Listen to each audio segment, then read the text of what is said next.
Welcome to your cozy corner of calm.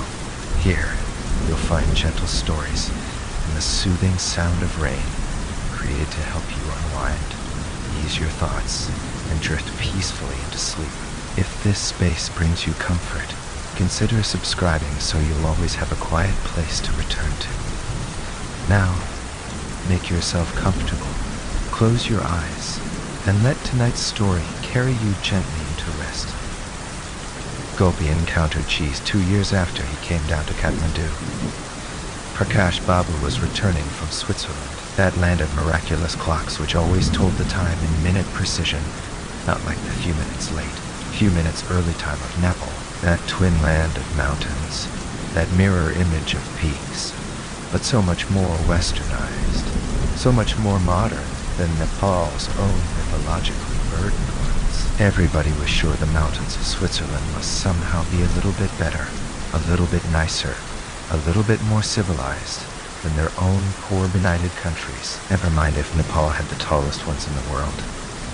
Who cared about tall when there were more important things to think about, like cleanliness and hygiene, modernity and precision? Who cared about tall when you could have the cleanest, most sanitized, most modern mountains in the world? Prakash brought back with him a suitcase full of gifts, cashmere sweaters, Italian leather shoes, quartz watches, wooden birds that popped out of wooden houses and went cuckoo, porcelain figurines holding hose and buckets in pink and gold, and stuffed into some side pocket of the hard vinyl suitcase was the most important of them all, a grab bag of airline goodies, embossed on the side with the name of the airline. After all, how could one prove one had flown an airline without one of those bags filled with mustard yellow socks, black eye strain masks, little plastic containers of orange marmalade, plastic spoons and knives, little mint candies? How convince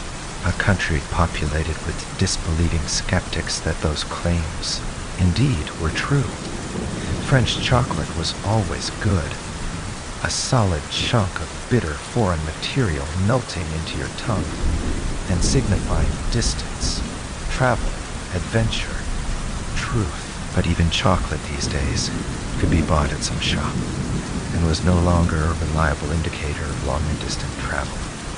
The only sure proof these days was cheese. The cheese sent the household in Mahabud into a minor furor and got the neighbors talking even before Prakash Babu arrived. Sharmila, the recent married daughter-in-law, was so excited she boasted haughtily to no one other than Fulmaya, the tea shop lady.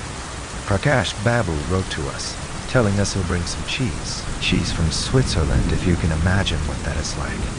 But how can Nepalis ever appreciate real cheese when they haven't even tasted any? Fulmaya, never one to give up a good piece of gossip, had told the entire neighborhood about the cheese by the end of the morning. Those 2 hours will be talking about the cheese. Surgeon cheese, if you can imagine what that is like, she said, imitating the recent bride's stuck-up tones for the next 10 years. The old woman who sat in the tiny butcher shop next door snorted. Yes, I'm a Kachi. Who the fuck does that fool of a girl think she is, anyway? Cheese. That family can stick it up their insides for all we care. After all, we're never going to see a piece of it, are we? So, it was into a neighborhood bursting with rumors and resentment that Gopi, the 10-year-old cousin who had been brought down from the village to be the household help, stepped out to do his daily chores. His responsibilities included the 2-1, carrying the copper tray for the old lady, and trotting behind her at the proper pace when she went out to do her morning prayers at 5 a.m. in the morning. 2, bringing the wood, the coal, and the kindling, so that the daughter-in-law could light the fire. 3, bringing water from the well to the 5th floor where the kitchen was located. 4, cutting the vegetables, cleaning the rice, soaking the lentils, shelling the peas, and any other sundry time-consuming tasks that arose in a kitchen with a mortar and pestle and precious little else. 5, down, taking care of the younger children, attending to the nitpicky demands of the older ones, and in general, being at the beck and call of anybody else in the household of 24 people who felt like taking a stab at him 18 hours of the day. 6, shutting up and not speaking unless spoken to. 7. Taking the blame for everything that went wrong, including acts of God, nature, and genetic insanity. 8. Smiling and accept it all with a good grace. What did he think this was? Some kind of bureaucratic post, where he could sit around and do nothing. Prakash Babu came back on one of those chilly winter mornings, when all Gopi wanted to do was curl up and go back to sleep again. But the old woman wouldn't let him. "Gopi," she shouted, frantically tucking her wool shawl around herself. "Go fetch a taxi. Go, go! It's almost time for the plane to land." The plane was scheduled to come in at 10 in the morning, and it was only 7. A thick mist still hid the milkman as he came by, clinking his milk cans.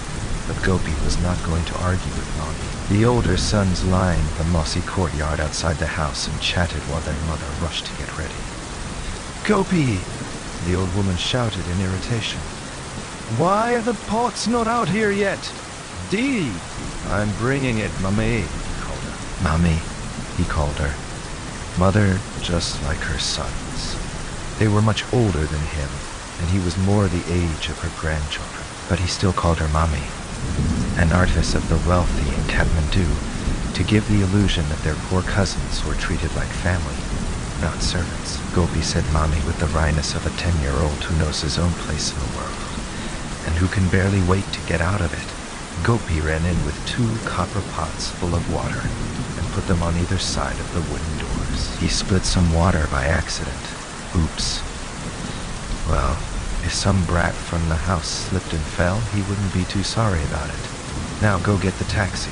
Hurry, hurry, hurry, hurry," said Mommy, as she busily sprinkled a little red vermilion and a few pink hibiscus on top of the pot. A big welcome for her prodigal son. Gopi opened the big, creaking tin gates and ran down the narrow lane. Taxis were not easy to flag down. Several taxi drivers, their back seats empty, drove by the frantically waving boy in his scruffy shoes before one small, dented turquoise taxi finally slowed down before him. "Where to, boss?" said the driver. He looked down at Gopi's worn Chinese sneakers, then up at the shirt meant for a grown man hanging on the 10-year-old body, and spat on the ground. "The airport," Gopi said.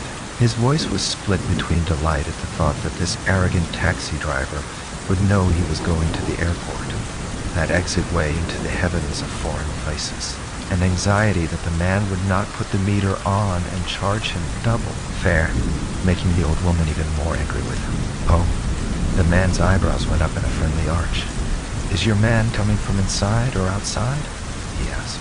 "Outside," said Gopi nonchalantly, staring out of the window. "You'll put the meter on, Dai." "4-4, all right. And where is he coming from?" asked the taxi driver, checking Gopi's underfed silhouette once more in the overhead mirror. "Switzerland." Gopi swung the tin gates open for the taxi, then waited for everybody to pile in, including Mommy, her 3 sons, and 2 grandchildren, before squeezing himself into the back seat. Mommy, who was generously proportioned, took up more than her fair share of the seat. "Switzerland," said the youngest son, releasing the word like a reverent mantra to his little daughter, perched on his knee. "Your uncle's coming back from Switzerland.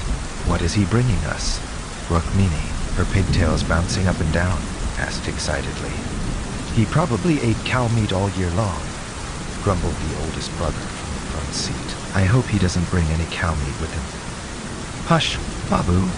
Don't say these things on this day," Mommy admonished, as she rifled in her plastic bag to make sure her marigold garlands and her vermilion were in order. Gopi loved coming to the airport. He loved to look inside the glass windows that were so transparent he was afraid he would run into them.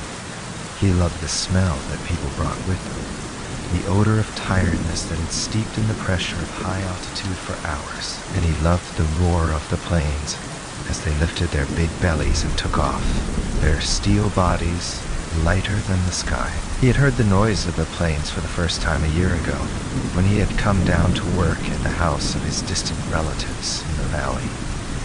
The sound was so loud it had made him run and hide behind the old woman. Now he waited for it, loving it and and dreading it with equal fervor.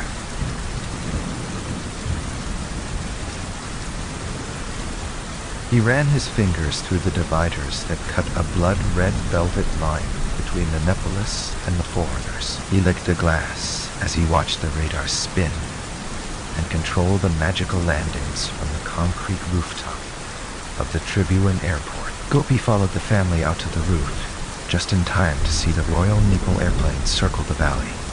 Once, twice. An eagle with steel wings missing the tips of the hills, miraculously. Then it landed. Tiny people with tiny ladders ran around, opening the doors. He craned his neck to see Prakash as he got out of the airplane. When he spotted the long, lean body among the faceless crowd, he waved and yelled as loudly as the others. 5. Prakash Babu came out, waving and smiling. He looked pale but well-fed, that unaccountable look that accompanied people who spent time in foreign countries. "Babu, you've become so thin," said the old lady as she fell over Prakash, garlanding him with marigold flowers and smothering his forehead in vermilion tika. "Amada, watch out for my glasses," he said, as he tried to fend off the marigolds as they suddenly pulled off his glasses and left him in a blurry, unfocused void. The old woman loved her third son a lot, Gopi had to say, as he watched the old lady tuck the glasses back on her son's face. She never came to pick up any of her other sons in the airport when they returned from traveling, which they frequently did in the course of their jobs. But Prakash had also gone away to a foreign country, crossing the ocean. Unlike his brothers, who had only traveled across the border to India, Prakash had gone to Europe. He had been chosen by the government to be one of the Nepalis to go and study at Lausanne's hotel management school in Switzerland. It was a big honor. The country had recently opened its boundaries to the outside world, letting in, for the first time, a small stream of foreigners. In exchange, other countries had graciously offered their support, including Switzerland, which had offered to show Nepalis the rules of commercial hospitality. Tribhuvan Airport had only recently been built with a single runway, and cows still grazed around the tarmac before and after the plane landed. It was a time of encounters. A small stream of people poured in from either direction, bringing stories of other worlds, other horizons, other ways of being. Gopi, tussling with the heavy Samsonite suitcases, noticed that they were papered with small tags and colorful stickers. Swiss Air, Lufthansa, Air India, Royal Nepal. Gopi had no knowledge of English, or even his native alphabet, but he knew enough to know that these were the names of the airlines that Prakash Babu had just flown across the world on. 6 time back. Back in the house, Prakash Babu waited until evening, when all of his 4 brothers and their wives had come back from work to open up his suitcases. Everybody converged in the old parents' room, including Santali, the 70-year-old cook, and Lati, the woman who washed the dishes in complete silence because she had never learned how to speak. The room was so crowded there was no room to sit, so Gopi stood by the door and watched. Prakash sat on a bolster in the middle of his parents' room and unpacked, telling them stories. How the plane had been delayed, how his school had been the most famous school in hospitality management, how his professor had given him good marks. Delay, management, Professor Art. The foreign words filled the room along with the smells and crisp colors from the newly opened suitcases. Deliberately, he removed one gift after another from the suitcase. Shiny watches, soft wraps, toys made with real machinery. The gifts tumbled out, each one more enticing, more new and more unreal than the last object. "A watch for you, father, the one you asked for," said Prakash. The old man took a sip of his hot milk and spat it out of the window. "The milk is too hot," he said. His voice cut across the crowded room with the everyday anger of domestic tyranny. The elder daughter-in-law got up to take the glass. She handed it to Gopi so that he could put it in a bowl of cold water. "What kind of watch?" "A Rolex, Baba," said the older brother. He touched the links, which were made of solid gold. It was just like the kind they advertised inside the covers of Time magazine, featuring famous tennis players and Olympic swimmers. "A Rolex?" asked the old man. He took his spectacle case from below his pillow blew on the glasses to steam them up, then wiped them with a little yellow cloth. Then he put them on his nose and inspected the watch. There was a minute of silence as the family watched the old man. "Shipment first class," he finally pronounced. Prakash looked relieved. It was hard to please his father. The old man took a long, gurgling pull at his hookah. "But the links are not 24 karat, he said. "It's still gold," said the older brother, hastily trying to smooth over the old man's discontent. "Not real gold." The old man took a long, slow sip of milk. "The milk is too cold." The oldest daughter-in-law, silent, picked up the steel glass and gave it to Gopi so he could heat it up again. Prakash had brought a cashmere stole for his mother. The old lady felt the wool, sighed, opened her metal safe with a bunch of keys that hung at her waist, and deposited the cashmere shawl into it. "It's beautiful, Babu. It's beautiful," she assured him, in the tone of someone who had given up delighting in small things, and yet still keeps up the pretense, almost as an afterthought. She pushed her hand deeper into the safe and emerged with a packet of crystallized sugar for the children. But the children today could not be distracted by the mundane sweetness of ordinary treasure. They sat transfixed over unknown, but undoubtedly more important things.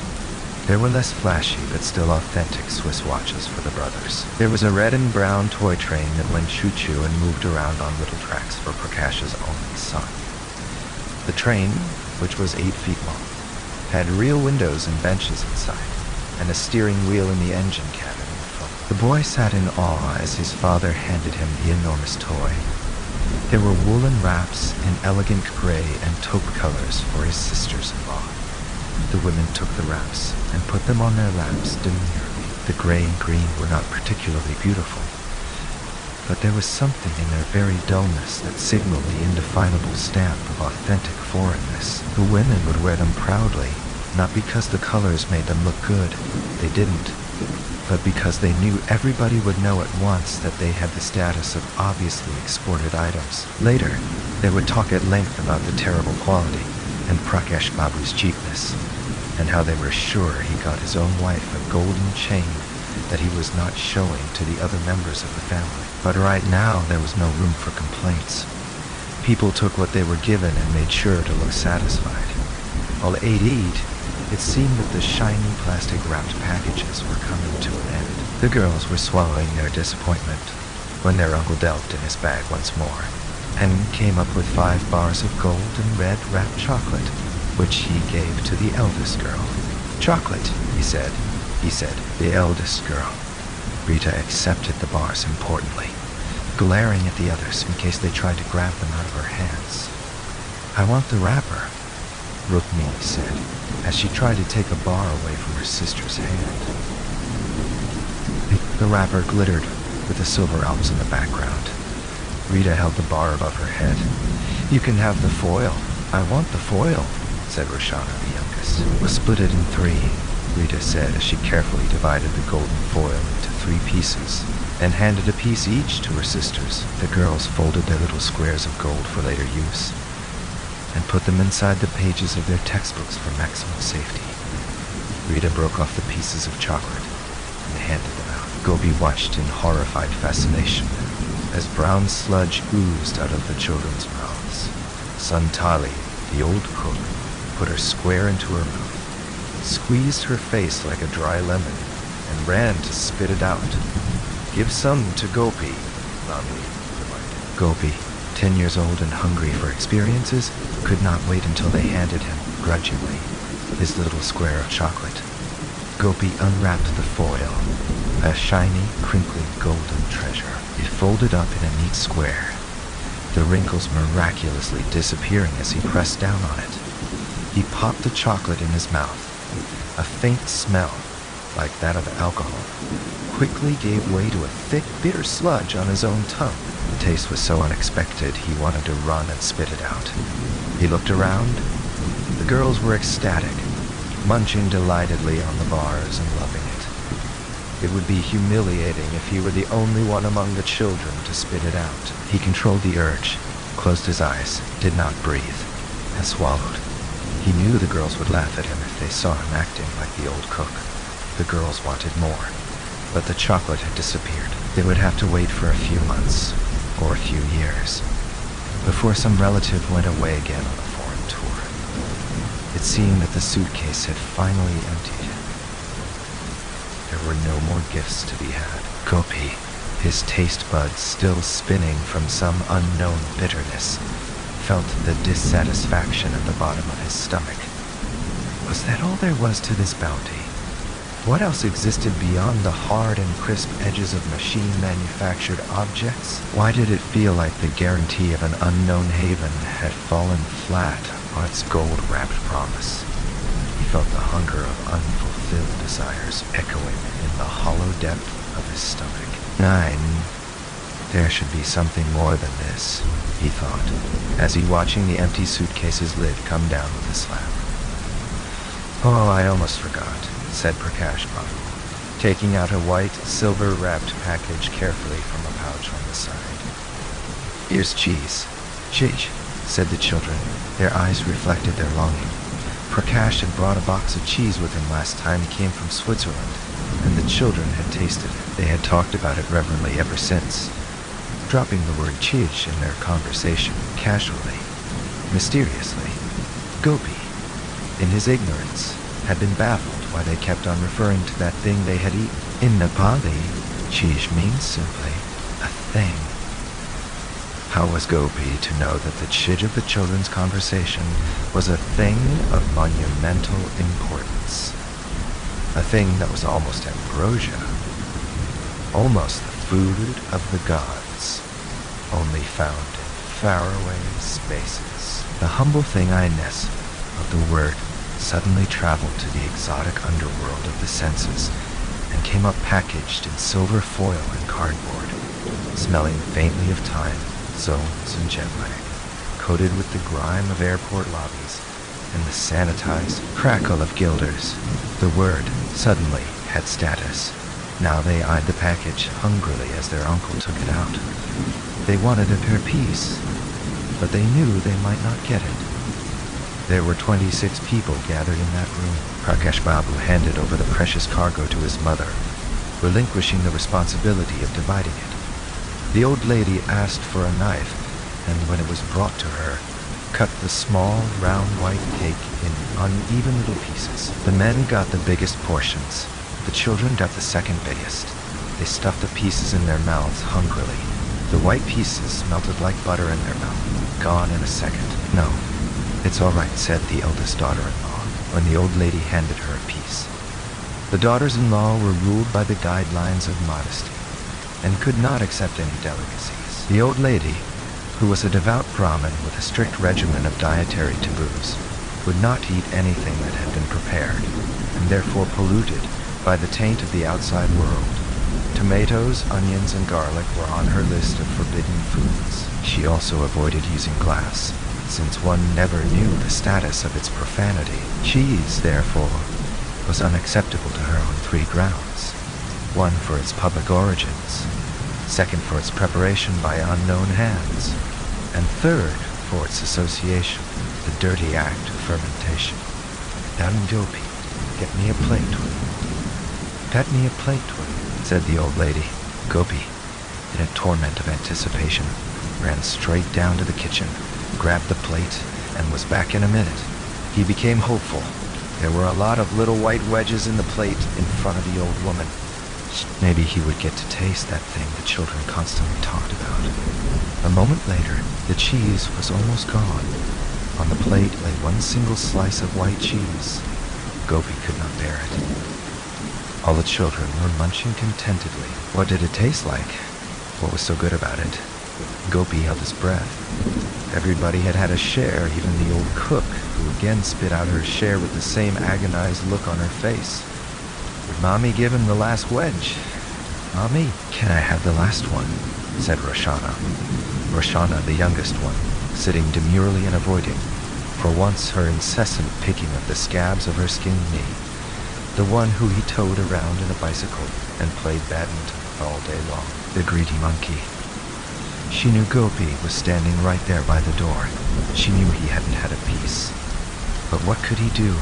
He couldn't ask for it in the same way she could. "Don't eat too much," said her grandmother absently, handing the last wedge over. Gopi felt the disappointment sinking through his body like a small stone as the little girl shoved the cheese into her mouth triumphantly. Kukurni, she knew he had been waiting with longing all evening long. She knew it, and yet she had ignored him like he wasn't even present in the room, like he didn't exist.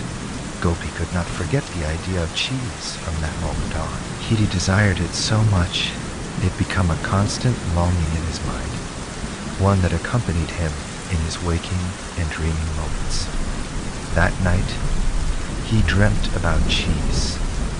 Huge white circles of cheese with giant holes in them hung from his ceiling. His body twitched restlessly as he climbed up the cheese, using the holes as footholds, until he got to the top. Then he put his small teeth down and started nibbling his way down, but wait. All the holes were collapsing, and there was no way to climb down. He was like Kalidas, who had cut off the branch he was sitting on and realized too late that he was falling off the tree. The next day, as he sweated in the small plot of land hoeing and planting cauliflower and soybeans, he thought longingly about the soft whiteness in his mouth. He thought about it for so long, and so much, he knew eventually there was nothing for him to do but get a piece of it. There was only one minor problem. It was so expensive, even the rich families did not eat it. Even if I save all the coins that fall into my hand, I won't be able to buy 100 grams of cheese by the time I die. He thought in despair. The old woman gave him 5 rupees a month, along with dalbat, lodging, and her son's old clothes in exchange for his labor. The 5 rupees, which turned to 10, 20, 50, 100, and then 500 over the next 10 years, was swallowed up for the daily sustenance of his big family back in the village, from the mustard oil and salt of the daily meals to the tobacco that packed his grandfather's hookah.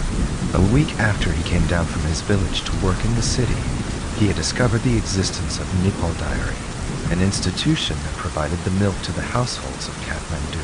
Remember the old days when cows were still roaming the streets? The milk was so fresh then, the old folks reminisced, forgetting that the cows, in all likelihood, ate street garbage and provided milk that tasted of their urban diet. In their memories, the cows, the milk, and the extended joint families took on the hazy glow of nostalgia. Those were the bygone, heavenly days when one did not have to drink milk from a bottle. Ah, those were the days. Nobody quite knew where the dairy milk came from, but there were long, dark speculations about its impurities, its dreaded composition, and its strange bluish color. One of the exotic items that the famous dairy stocked, along with ice cream, was cheese. Prakash Babu had taken Gopi there once and had bought him a cone of ice cream. His mouth had almost frozen from the shock of the cold, and the sugar had eaten away his rotting tooth and given him a piercing moment of pain. A tear had squeezed out of one eye involuntarily with the pain of it all. But he had smiled and said that he liked it, but he still had not tasted cheese. At 12, it took Gopi 20 years to realize his dream. 20 years, during which he grew older, got married, grew a beard, acquired a strange tic in his speaking pattern, fiercely guarded his ambiguity toward politics, built a house, cremated his father, and reevaluated his revulsion toward that slimy vegetable known as okra. Throughout this period, he also watched an endless stream of relatives fly in and out of Nepal. His nephews and nieces, whom he had helped to put through school, themselves returned from foreign lands with suitcases full of gifts. But his responsibilities, which seemed to grow with each year, were still so binding, he could not spare 30 rupees to buy anything other than bare necessities. The desire for cheese turned into a deferred dream, slowly maturing in his mind, year by year. It was almost 20 years after Prakash Babu came from Switzerland before Gopi, who had finally snagged a much-coveted job at a hotel, found enough extra money to fulfill his desire. In a bright blue day covered with the purple bruises of jacaranda flowers, Gopi, got on his old Chinese bike and cycled toward the city. "I'm going to buy some chidge today," he told the old cook as he clanged his way out of the shiny new corrugated tin gate. "Why do you want to spend money on that demonic food? It smells like rot and tastes like vomit." The old cook was too old to mince her words, but Gopi was not going to let her deter him from his mission. "I've been waiting for this for almost 20 years, Dee," he confided. "I'm not going to stop now." Lane Chowar was almost 20 minutes away. The sun shone down fiercely, but Gopi was so happy to feel the scratchiness of the notes in his chest pocket. He sang a family planning jingle all the way to the grilled gates of the dairy. Big carts full of bottled milk stood outside in the yard. The whole place smelt of milk slowly turning sour, laced with the heavy, rancid odor of old fat. The old-world speculations of the impurity of dairy milk had finally crystallized into fact when the news had finally broken in the newspapers. Gopi had been sitting in front of the television when he heard the news. Bedtime, the Nepal dairy milk, was irradiated with the unknown, almost incomprehensible toxic accident of Chernobyl. Poland, desperate to get rid of its old stock of milk powder, had dumped it on the market of the Third World. A year after the news of the accident had swept the television sets of the world, the citizens of Kathmandu, getting up in the morning to drink their tea and standing on street corners reading newspapers, felt a shock as they realized that fallout was still happening in the Third World, and that the Third World was them. The news had suddenly become their lives, their stories. It was all a bit unsettling. The placid, smiling facade of the citizens of Nepal broke for one brief moment as they rebelled against this most intimate and intrusive radiation that was entering their bones and their blood. For a brief week, middle-class households all over Kathmandu refused to buy milk from the Nepal Dairy Corporation. The bottles piled up outside the yard in Lane Chowar, and finally, the chairman, in desperation, came on television and drank an entire bottle of milk straight out of the mouth. He waved the bottle and yelled at the screen, "Look at me! I am drinking this milk. This is the milk that my children are drinking every day."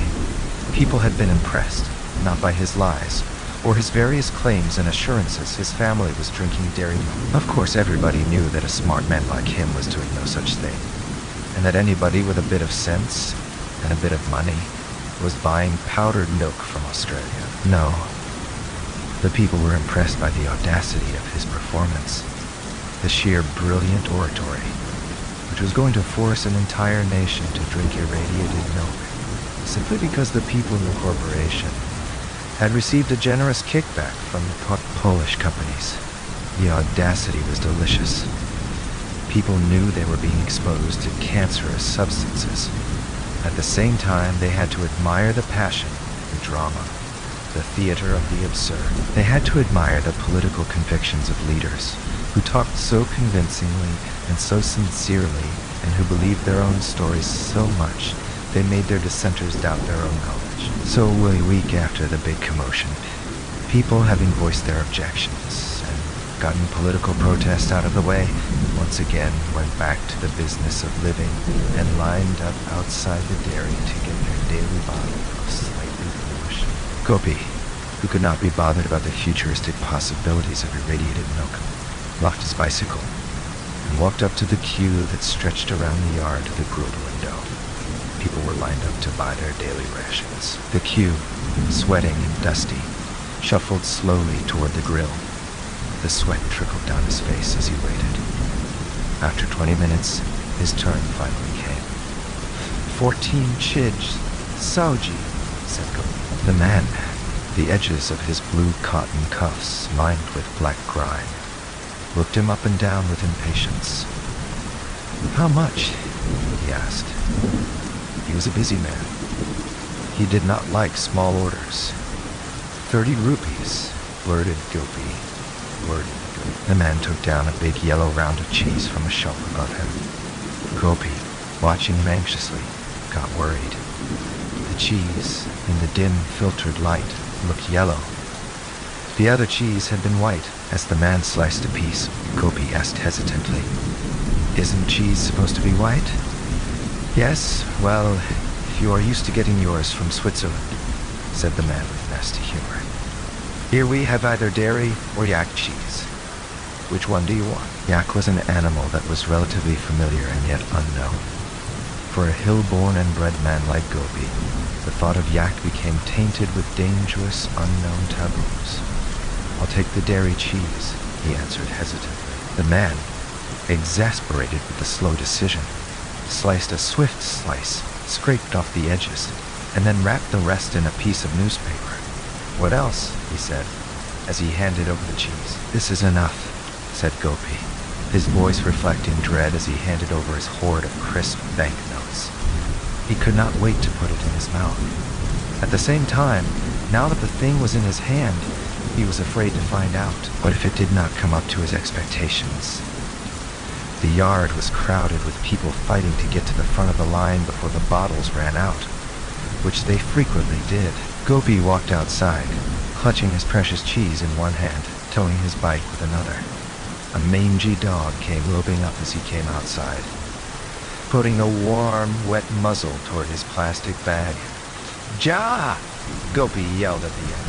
The dog, sensing an imminent beating, looked away mournfully into the distance. Old 15 Gopi propped his bike on the wall that surrounded the royal palace and pulled himself up on a low ledge. He slowly unwrapped the precious package. Inside was a big triangle of off-white chitch. He picked it up on one edge and slowly carried it toward his mouth. It smelled faintly repulsive, but Gopi wasn't going to let a smell stop him from tasting this thing now. He bit into it. His teeth went through, softly, satisfyingly. He felt his saliva swirl around it. A slight taste now of some moldy, sweaty, fungi-like thing in his mouth. He chewed some more, but the taste started to get worse, more intense, moving from fungi to decomposing milk fat, from decomposing milk fat to dirty laundry, from dirty laundry to some existential, hollow, vomit-inducing thing in his mouth. In horror, he swallowed. The swallowing was a gag reaction in the wrong direction. As soon as he swallowed, his body reacted, and his stomach reacted, and he started gagging and retching by the walls of the royal palace. He retched, and he retched, until all the cheese finally came out of him. He wiped his mouth of the yellow slime. He looked around in shame to see nobody had seen him throwing up. Gopi had eaten the thing, but it felt almost as if it wasn't him who had eaten it. It had eaten him. All the longings at the hollow of his stomach had disgorged with the yellow slime. He slowly wiped his forehead, tied a small scarf around his neck, and cycled his way back to the house.